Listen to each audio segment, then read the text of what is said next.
Vanessa Angel berikan kado gelang emas untuk sang ibu mertua. Ia juga turut memberi pesan khusus untuk Ibunda Bibi Ardiansyah tersebut. Artis Vanessa Angel sukses membuat ibu mertuanya bahagia.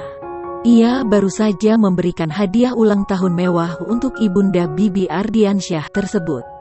Ibunda Bibi tampaknya tak mengira sang anak dan menantu memberinya hadiah. Senyum semeringah pun langsung terpancar dari wajah ibu mertua Vanessa. Ia bahkan berteriak saat mengetahui isi tas tersebut adalah gelang emas. Ibunda Bibi pun langsung memeluk Vanessa. Vanessa kemudian memberi pesan untuk sang ibu mertua. Ia meminta ibu mertuanya untuk selalu menggunakan gelang emas tersebut. Tak hanya itu, Vanessa juga berseloroh agar gelang emas tersebut tidak digadaikan.